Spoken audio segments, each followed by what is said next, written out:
विद्युत, विद्युत इसको विद्युत धारा भी कहते हैं। जैसे जल धारा है ना, जल धारा, जल धारा कब कहेंगे?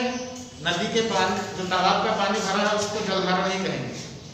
जो जल लगातार एक जगह से दूसरी जगह बह रहा है उसको जल धारा कहेंगे। ठीक उसी प्रकार हम विद्युत धारा क्यों कहते हैं अभी समझ जाओ। जैसे आप जानते हो कि बिजली को एक जगह से दूसरे जगह को जाने के लिए तारों की जरूरत होती है, और तार जो होते हैं वो धातुओं के होते हैं, चाहे वो तांबा का हो चाहे एल्युमिनियम का हो। ये धातु होते हैं कि नहीं? और धातु विद्युत के सुचालक होते हैं, ये पता है? हाँ, धातु जो होते हैं विद्युत के सुचालक होते हैं। तो जैसे हमारे पास कोई एक ये धातु है, इस धातु का हमने तार बनाया। अब तार को भौतिक विज्ञान में तार नहीं कहेंगे, तार को कहेंगे चालक। क्या कहेंगे बेटा? चालक, चालक कहेंगे। हमेशा ध्यान रखना, तार को तार नहीं, तार को चालक कहेंगे। ठीक, मान लीजिए ये लोहे का है, ये चालक किस धातु का है? लोहे का। लोहे का, तो लोहे में तो बिजली एक सिरे से दूसरे से चली जाएगी, है ना? अब धातुएं सभी विद्युत की चालक होती हैं। क्यों? सबसे बड़ा रीजन है और एकमात्र रीजन है क्योंकि धातुओं में मुक्त इलेक्ट्रॉन होते हैं। याद रखना, कोई आपसे पूछे कि धातुएं विद्युत, अभी लिखा देंगे कि धातुएं विद्युत की चालक क्यों होती हैं। जैसे ये है चौक, ये विद्युत की चालक नहीं है। या सूखी लकड़ी विद्युत की चालक नहीं है। क्यों नहीं है? क्योंकि उनमें मुक्त इलेक्ट्रॉन नहीं पाए जाते। मुक्त इलेक्ट्रॉन नहीं पाए जाते। अब ये मुक्त इलेक्ट्रॉन क्या है इसको पहले समझ लो, तब हमारे समझ में विद्युत आ जाएगा। ठीक, हमने आपको बताया था एक बार, ये मान लीजिए कोई परमाणु, ठीक है, ये कोई परमाणु इस तरह से, परमाणु के मध्य में होता है नाभिक, होता है कि नहीं? नाभिक में होते हैं प्रोटॉन और न्यूट्रॉन होते हैं, और इलेक्ट्रॉन नाभिक के चारों ओर निश्चित कक्षाओं में चक्कर लगाते रहते हैं। इलेक्ट्रॉन पे ऋण आवेश होता है, होता है कि नहीं?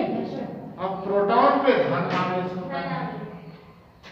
तो किसी भी परमाणु में जितना धनावेश होगा उतना ही ऋणावेश भी होगा। क्यों?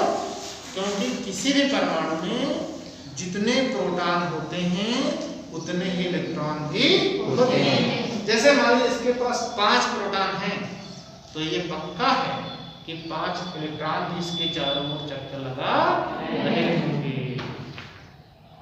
ठीक है ना? ये तो बात क्लियर है? हाँ, ये ध्यान रखना इस बात। तो किसी कारणवश हमने बताया कि सभी पदार्थ छोटे छोटे कणों से बनते हैं जिनको कहते हैं अणु। क्या कहते हैं? अणु। जितने भी पदार्थ हैं सब छोटे छोटे कणों से बने हैं जिनको क्या कहते हैं? अणु। यानी छोटे छोटे, वो हमको दिखाई नहीं पड़ते, छोटे छोटे अणुओं से पदार्थ बना है। जैसे हमारा शरीर कोशिकाओं से बना है, उसी प्रकार सभी पदार्थ अणुओं से बने। कोशिकाएं हमको दिखती नहीं लेकिन है। और ये अणु बनते हैं परमाणुओं से। किससे बनते हैं बेटा? परमाणु से। हाँ, परमाणुओं से। अब देखिए, मान लीजिए ये लोहा है, इसमें छोटे छोटे अणु हैं, है कि नहीं? अणु परमाणु से बने होंगे, उनमें परमाणु भी होंगे, और परमाणु बनता है इलेक्ट्रॉन, प्रोटॉन और न्यूट्रॉन से। करेक्ट? तो किसी कारणवश यहाँ जो परमाणु है इस धातु के अंदर, उनसे इलेक्ट्रॉन अपनी कक्षाओं से ये निकल जाए बाहर, यहाँ घूमने लगेगा, तो ये हो जाएगा मुक्त इलेक्ट्रॉन। क्या जाएगा? मुक्त इलेक्ट्रॉन। इसी कारणवश कोई इलेक्ट्रॉन अपनी कक्षा से जब बाहर हो जाता है तो वो क्या हो जाता है? मुक्त इलेक्ट्रॉन, फ्री इलेक्ट्रॉन। समझ गए? तो इस प्रकार के इलेक्ट्रॉनों की संख्या धातुओं में ज्यादा होती है, इसलिए धातुएं विद्युत की चालक होती है। इसमें मुक्त इलेक्ट्रॉन नहीं है, इसलिए विद्युत की चालक नहीं है। बात समझे? अब विद्युत क्या है? इलेक्ट्रॉन पे होता है ऋणावेश, ठीक? अब जब इनमें इलेक्ट्रॉन है, मान लीजिए कोई यहाँ पे एक मुक्त इलेक्ट्रॉन है। अब जैसे आप इस समय हैं, क्लास में बैठे हैं, आपको हम इतनी एनर्जी दे दें कि आप दौड़ के वहां चले जाएं, बस आप बाजार में, ठीक? और जब तक एनर्जी नहीं रहेगी आपको चलने की इच्छा नहीं होगी। उसी प्रकार अगर इस इलेक्ट्रॉन को कहीं से ऊर्जा मिल जाए, एनर्जी मिल जाए, तो ये गति करना शुरू करेगा, है ना? और लगातार इलेक्ट्रॉनों को ऊर्जा मिलती रहे तो जितने मुक्त इलेक्ट्रॉन है सब एक दिशा में निश्चित दिशा में गति करते रहे। तो धातुओं में मुक्त इलेक्ट्रॉन होते हैं, अगर उनको हम कहीं से ऊर्जा दे दें तो वह एक निश्चित दिशा में गति करने लगते हैं। यानी जितने मुक्त इलेक्ट्रॉन हैं सब एक निश्चित दिशा में गति करने लगते हैं। और इलेक्ट्रॉनों में क्या होता है? आवेश। क्या होता है? आवेश। इलेक्ट्रॉन गति करे कहो या कहो आवेश गति करे। क्या गति करे? आवेश। ठीक है? जब कोई निरंतर आवेश गति करता है तो आवेश के प्रवाह को ही विद्युत धारा कहते हैं। विद्युत धारा क्या करवाता है? आवेश के प्रवाह को, आवेश के प्रवाह, बहना प्रवाह को विद्युत धारा कहते हैं। विद्युत धारा कहते हैं। तो समझ में आएगी नहीं? लिखना नहीं है, बात हम बताएंगे। आवेश के प्रवाह को विद्युत धारा कहते हैं। अब इस आवेश को ऊर्जा कहाँ से मिलती है? या तो हम इसमें बैटरी जोड़ दें, तार जोड़ते हैं घर में बैटरी, या फिर हम किसी विद्युत धारा के प्लग से जोड़ दें इसको, तब इसमें विद्युत धारा बनने लगेगी, है ना? जोड़ने का मतलब, बैटरी जोड़ने का मतलब इसको ऊर्जा देना, एनर्जी देना, ठीक है? तो विद्युत धारा की जो परिभाषा है यही है, आवेश के प्रवाह को विद्युत धारा कहते हैं। जब इसको बैटरी से जोड़ देंगे तो ये बैटरी लगातार विस्तार की ऊर्जा देती है, इससे इलेक्ट्रॉन प्राप्त करते हैं। लगातार आवेश का प्रवाह होता रहेगा, इसके कारण से लगातार विद्युत प्रवाहित होती है, ठीक है? और विद्युत धारा को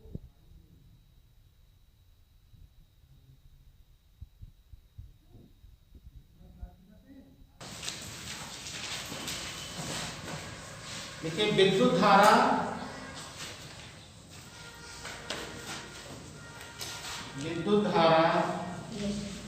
किसे कहते हैं? और ऊपर पाठ का नाम डाल देना है, बाद में क्लियर कर देना। विद्युत धारा किसे कहते हैं? ऐसा लिखो, आवेश के प्रवाह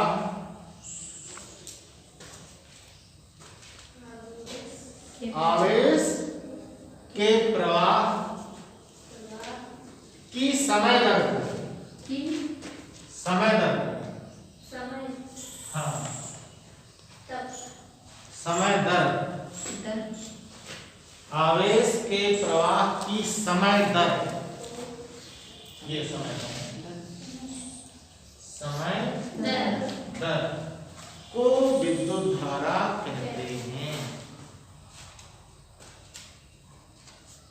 विद्युत धारा कहते हैं। अब फिर नई लाइन से लिखना, माना किसी चालक ने, माना किसी चालक ने टी समय में, टी समय में क्यू आवेश प्रवाहित हो रहा है। टी समय में क्यू आवेश प्रवाहित हो रहा है। तो देखिए, समय को टी से दिखाते हैं, टाइम, और आवेश को क्यू से दिखाते हैं, ठीक है। और विद्युत धारा को आई से दिखाते हैं। तो विद्युत धारा बराबर हो जाएगा,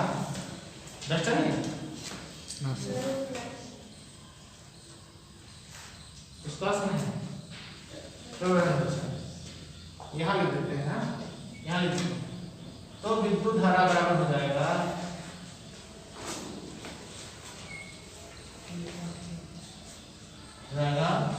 आवेश बटे समय, आवेश बटे समय। ये सूत्र है, विद्युत धारा बराबर आवेश बटे समय,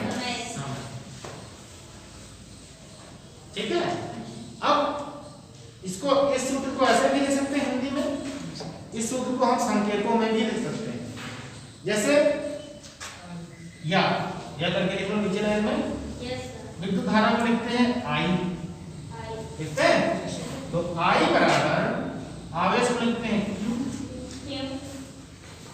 टी को समय को लिखते हैं टी। तो आई बराबर क्यू बटे टी। ये भी हो गया, ऐसे याद रखो, या तो ये याद रखो, दोनों याद रखो। आई बराबर क्यू बटे टी, समझ में आया? अच्छा, विद्युत धारा का मात्रक होता है एम्पियर। क्या मात्रक होता है? एम्पियर। लिख लो नई लाइन से नीचे, विद्युत धारा का मात्रक एम्पियर होता है, एम्पियर होता है। ये एम्पियर ऐसे देख रहा है एम्पियर, यहाँ लिखते हैं, ये याद रखना, एम्पियर होता है, ठीक। और विद्युत धारा का दूसरा भी मात्रक होता है, विद्युत धारा का दूसरा मात्रक लिखो, विद्युत धारा का दूसरा मात्रक, तो यहां से निकलेगा आवेश का मात्रक कूलाम। विद्युत धारा का दूसरा मात्रक यहां से आएगा, समझ लो पहले, बाद में लिखना। विद्युत धारा का मात्रक यहां से सूत्र से आएगा, आवेश का मात्रक कूलाम, समय का मात्रक सेकेंड, समय का मात्रक क्या? सेकेंड। तो विद्युत धारा का मात्रक हो जाएगा कूलाम बटे सेकेंड, कूलाम बटे सेकेंड। ऐसे बटे को ऐसे लिखते हैं, कूलाम प्रति सेकेंड, बटे को प्रति भी कहते हैं। तो विद्युत धारा का दूसरा मात्रक कूलाम प्रति सेकेंड है, विद्युत धारा का दूसरा मात्रक कूलाम प्रति सेकेंड, समझ गए? यह प्रश्न आ सकता है, विद्युत धारा का मात्रक क्या है, और उसमें आपने पढ़ा रट रखा है एम्पियर, और एम्पियर विकल्प में दिया ना हो, विकल्प में दिया हो कूलाम प्रति सेकेंड, तो आपको कूलाम प्रति सेकेंड वाला विकल्प सही करना होगा। इसलिए दोनों मात्रक याद करने होंगे। या अगर ये लिखा हो कि एम्पियर किसके बराबर है, तो कूलाम प्रति सेकेंड।